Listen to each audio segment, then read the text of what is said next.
Pagi semua, Assalamualaikum warahmatullahi wabarakatuh.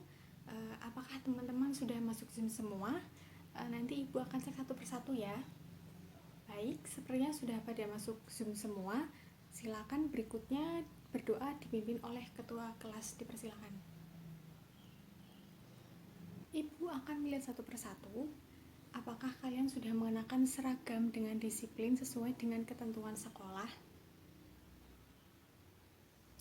Baik, sepertinya semua sudah mengenakan seragam sesuai dengan ketentuan sekolah. Hari ini kita akan belajar mengenai teks prosedur dengan KD 3.2 dan 4.2.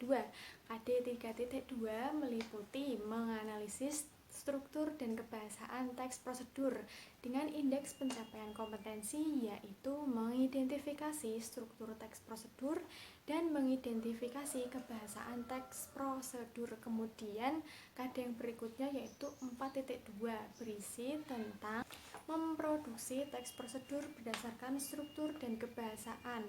Kemudian indeks pencapaian prestasinya menentukan pola pengembangan teks prosedur dan menulis teks prosedur berdasarkan kaidah dan struktur kebahasaan teks prosedur.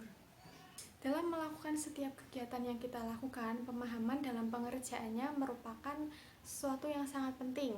Jika kita mengerjakan suatu hal dan memahami serta memperhatikan langkah-langkah yang akan kita lakukan, besar kemungkinan keberhasilan untuk berhasil melakukan kegiatan tersebut.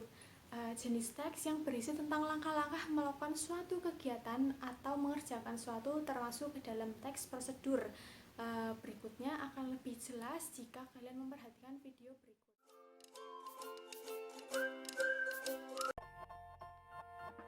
Makaroni skutel merupakan sajian kuliner yang berasal dari negara Belanda loh. Kata skutel sendiri berasal dari bahasa Belanda yang artinya pinggan. Hidangan makaroni ini merupakan makanan pokok di Eropa Utara loh.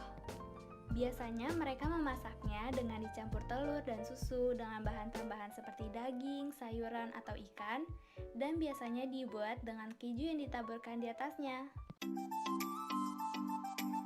Bahan-bahan yang kita butuhkan, yang pertama ada pasta atau makaroni, air, butter, minyak goreng, bawang putih, bawang bombay, penyedap rasa, susu segar, keju, sosis, daging cincang, dan telur.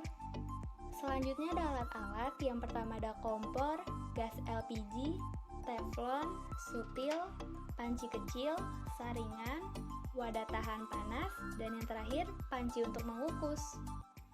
Nyalakan kompor dengan api kecil.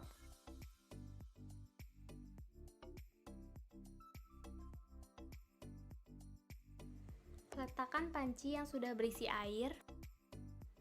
Masak hingga air mendidih. Tuang sedikit minyak ke dalam air.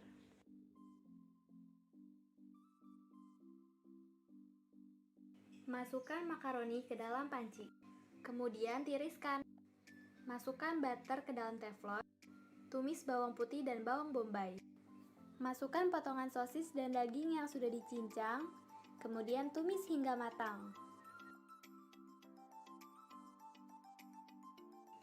Kemudian campurkan makaroni yang sudah ditiriskan. Aduk-aduk hingga semuanya tercampur rata.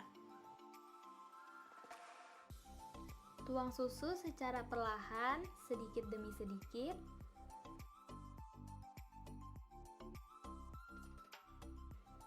Aduk kembali hingga semuanya tercampur rata.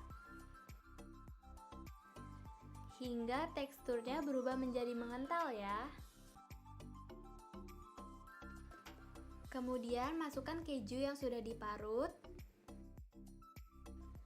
Lalu kalian aduk secara cepat dan merata. Campurkan penyedap rasa dan aduk-aduk kembali hingga semuanya rata.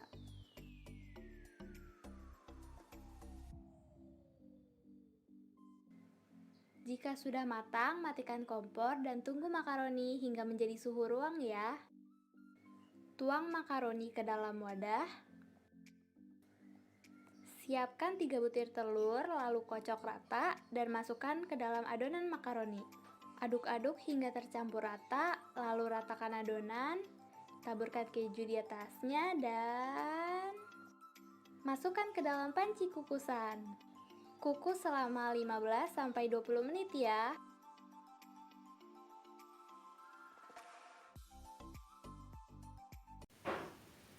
Dalam video tersebut sudah tergambar dengan jelas bahwa struktur teks pertama yaitu tujuan, yang kedua langkah-langkah, dan yang ketiga yaitu penegasan ulang. Merupakan struktur teks prosedur yang pertama yaitu menggunakan kata kerja, perintah atau imperatif. Kemudian yang kedua menggunakan kata teknis yang berhubungan dengan topik.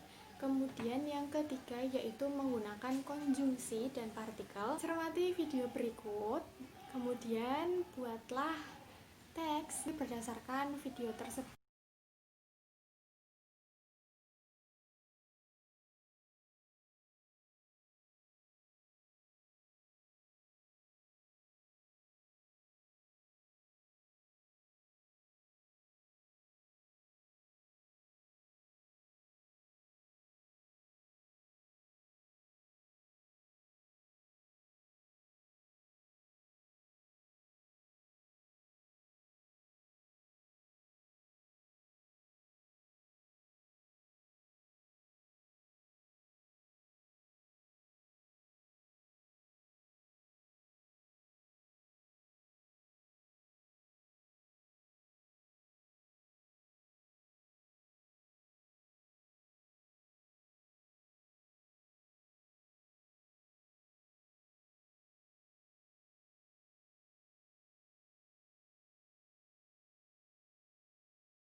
Jadi, struktur teks prosedur meliputi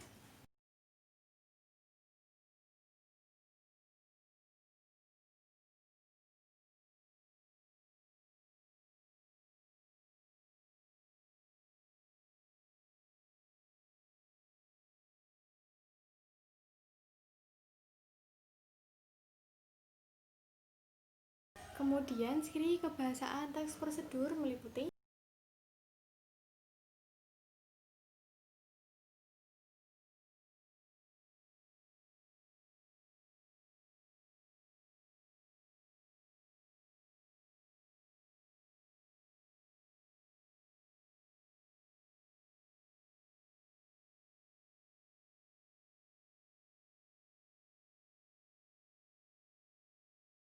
Sampai di sini dulu pembelajaran pada hari ini ya teman-teman.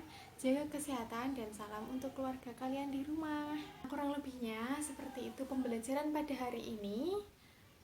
Ibu mohon maaf apabila ada kekurangan atau kesalahan yang sengaja ataupun tidak sengaja Ibu lakukan. Ibu juga memohon maaf atas keterbatasan yang terdapat pada diri Ibu. Terima kasih. Wassalamualaikum warahmatullahi wabarakatuh. Sampai jumpa minggu depan.